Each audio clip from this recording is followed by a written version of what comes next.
Et bonjour! Ça, cette magnifique voiture que vous voyez là, c'est le début de mes problèmes. Je vous explique. Alors bien sûr, quand tu découvres ta voiture comme ça, tu as toujours les premières secondes, les premières minutes où tu la vois, oh mon dieu, putain, ma Tesla, qu'est-ce que j'ai fait? Bref, une fois que ça c'est fait, tu te dis quand même, bon, j'ai une assurance, elle est là pour ça.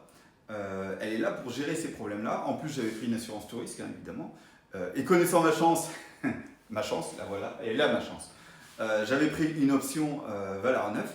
Je m'étais dit, ok, bon bah ils vont tout gérer et moi j'aurai rien à m'occuper, tout va bien se passer. Alors spoiler alerte, ils ont rien géré du tout. C'était moi qui ai dû tout gérer. On a la preuve, hein. Le premier mail, les frais de gardiennage sont à votre charge. Attendez, c'est pas fini, parce que ça c'est les frais de gardiennage. Parce qu'en plus, je devais gérer mon épave, là. Donc elle me dit clairement, hein, c'est à vous, il vous appartient de prendre toutes les dispositions pour récupérer votre véhicule épave. En gros, c'est moi qui devais tout faire. Mais ça, c'est juste incroyable. Alors que dans les conditions générales, c'est pas marqué ça. Mais ça, je l'ai vu après. Pourquoi? Parce que c'est grâce à la femme de la fourrière que j'ai contacté qui m'a dit, mais attendez, mais c'est la première fois que j'ai un client qui a un forfait tout risque, qui doit s'occuper de son épave et qui doit payer les frais de gardiennage. C'est à ce moment-là, quand elle m'a dit ça, que je suis allé voir dans les conditions générales et que j'ai vu qu'effectivement, même si elle l'a marqué noir sur blanc par mail, c'était totalement faux et dans les conditions générales, c'était à eux de le faire. Et je m'en suis rendu compte qu'après. Alors, bien sûr, hein, je n'en suis pas resté là. Je les ai engueulés, je les ai contactés, je leur ai dit c'est pas normal. Et en plus de ça, je leur ai dit, mais je pense que si vous n'êtes pas capable de faire correctement votre travail en rapport avec la gestion de sinistre, j'imagine même pas pour l'indemnisation. Donc du coup, l'indemnisation, je vous le dis tout de suite, moi j'ai pris une option valeur à neuf, donc vous me remboursez tant. Ah là là, si c'était aussi simple. Mais non, parce que non seulement elle est incompétente au niveau de son boulot, elle sait rien faire, mais en plus dans les calculs, elle sait rien lire. Alors quand je dis dans les calculs, dans les conditions générales, parce qu'elle, elle est en train de me dire, ok, dans vos conditions générales, il y a bien marqué remboursé à 100% de la valeur assurée. Mais, valeur à neuf en 2025. Ça, c'est ce qu'elle me dit. Sauf que ça, c'est dans les conditions générales de 2025. C'est-à-dire qu'en fait, ils ont modifié leurs conditions générales. Je pense qu'ils ont dû s'en rendre compte quand ils ont vu mon sinistre. Et ils ont dû se dire, oulala, le véhicule, il coûtait très cher avant, mais il a diminué en prix maintenant, donc on va le rembourser pour le prix de maintenant.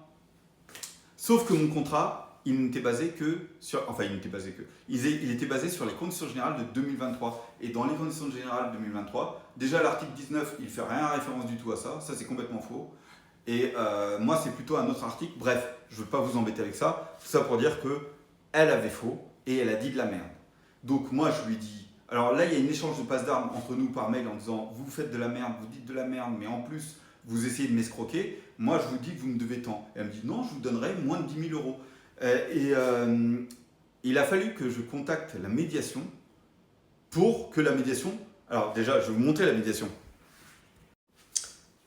Et voilà, la médiation, on s'inclinerait. Hein. Votre interprétation, tac tac, c'est marqué là, votre interprétation des conditions générales est correcte. Voilà. Donc ils le disent clairement, j'ai bien compris les conditions générales, à vous maintenant de me payer. Mais elle n'a pas voulu. Il a fallu qu'on aille chercher un avocat pour qu'elle fasse enfin son boulot. Et ça me sidère. Pour qu'on en arrive à se dire, ok, on est obligé de prendre un avocat pour qu'elle fasse correctement son travail, ça devient fou. Donc, il a fallu que je contacte un avocat, qu'il envoie une mise en demeure à l'assurance pour enfin récupérer l'indemnisation correcte.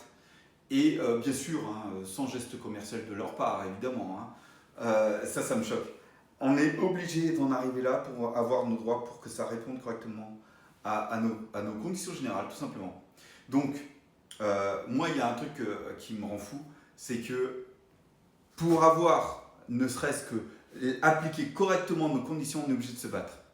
Et moi, ça me rend fou de voir des gens qui sont incompétents. Alors, je ne sais pas si c'est fait exprès ou pas. D'ailleurs, je ferai peut-être une vidéo pour vous montrer les différents types de manipulations qu'elle a faites pour me faire, pour prendre en charge déjà mon véhicule, pour me faire croire que c'était à moi de le faire.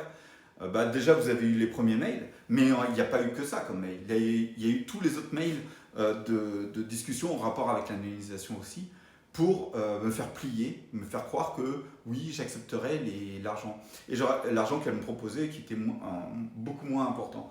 Et je me dis que j'aurais peut-être dû envoyer un mail en disant j'accepte l'argent que vous me demandez, mais je vais vous saisir à la justice contre vous quand même, pour avoir l'argent, mais aussi pour avoir les frais de dommages et intérêts. Parce que ce qu'elle a fait, c'était juste pendant 2 mois et demi, c'était juste incroyable. Et vous allez me dire, ouais, ok, 2 mois et demi, c'est pas beaucoup.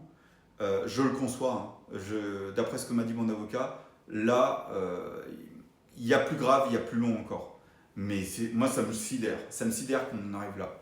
Bon, moi, je trouve ça juste sidérant de devoir se battre pour avoir juste nos droits auprès d'une assurance qui n'est pas capable de faire son travail, de gars qui sont pas capables de faire qui sont des incompétents notoires. Bref, cette vidéo est trop longue. Je me demande si je suis le seul, mais je pense pas, à avoir eu enfin, je pense pas, j'en suis sûr que non, des problèmes avec mon assurance. N'hésitez pas à le dire. Hein.